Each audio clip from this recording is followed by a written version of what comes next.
Australia? It's been excellent, wonderful being here. I think it's been, what, about 8 years since we had the opportunity to work together back in the U.S.? It really has been. It's been a long time.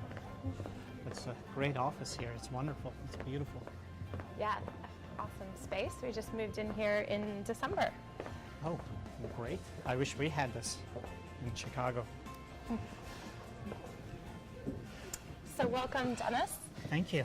It's nice to have you here. I hope you've enjoyed your week here in Australia. Oh, it's been a blast. Hello. Would you like a coffee? That would be lovely. Skinny cappuccino, please. Sure. I'll have a long black, please, with some milk. Yeah, sure. Thank you. How do you find the coffee here compared to the U.S.?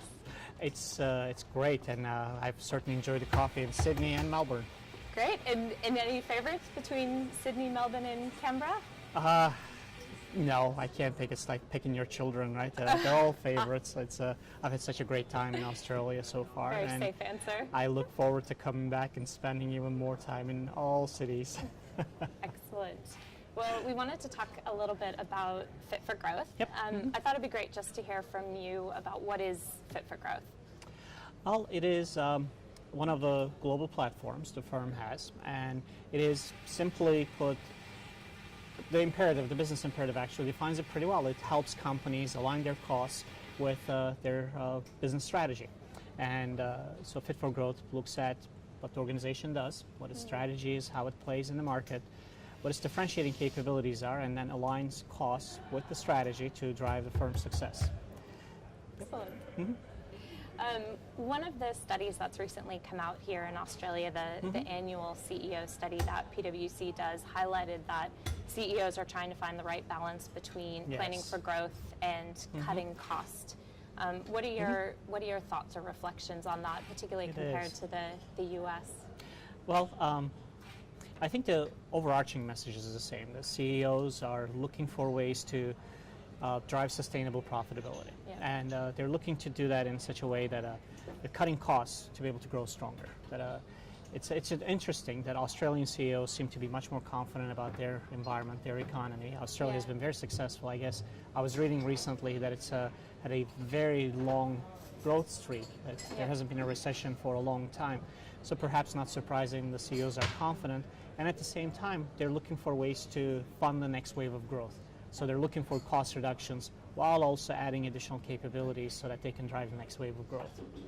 It's a little bit different in the U.S. that we're still reeling from the Great Recession, the global financial crisis, but CEOs are acting in similar ways. They want to find the next wave of growth, but they can't add many costs to the organization, so they're looking for ways to cut costs and then reinvest back into their companies. Yeah, it's one of those things, you have conversations with clients and they often grapple with where the areas to start looking to cut costs and where the areas to invest.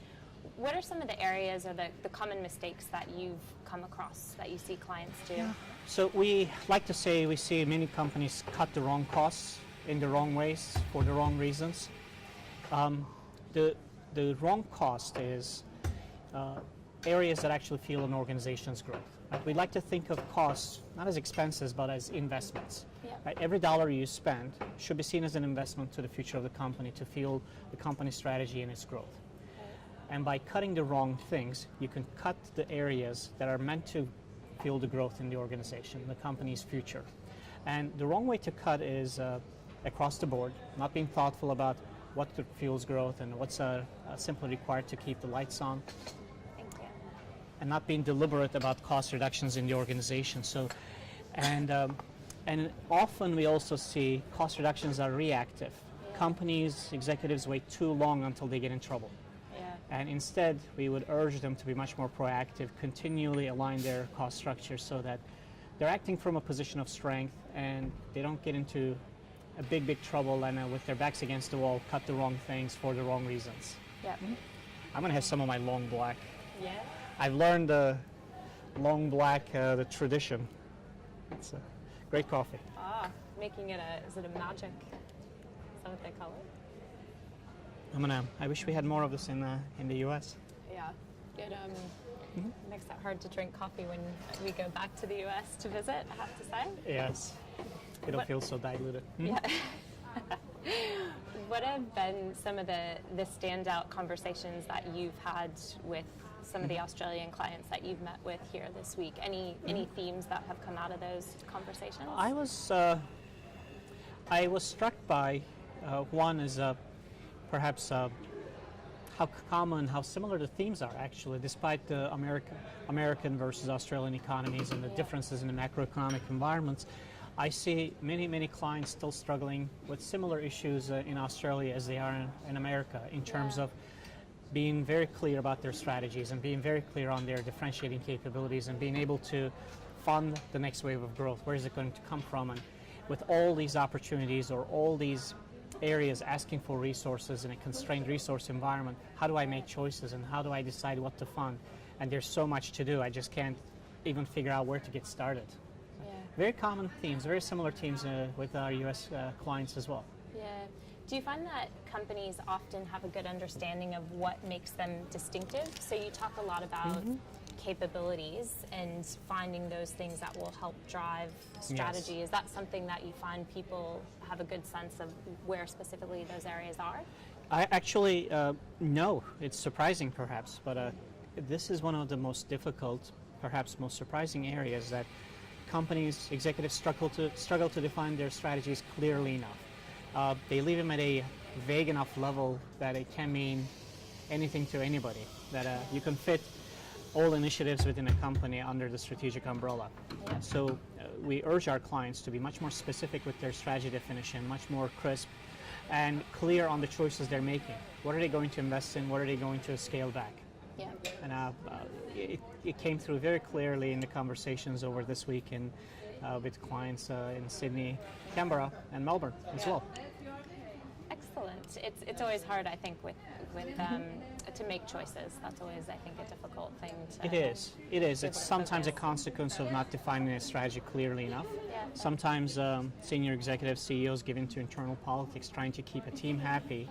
And everybody gets a portion of their wish list, and it's easier than making difficult choices to keep the team happy sometimes. Decision by committee. Yes, yeah, keep everybody happy.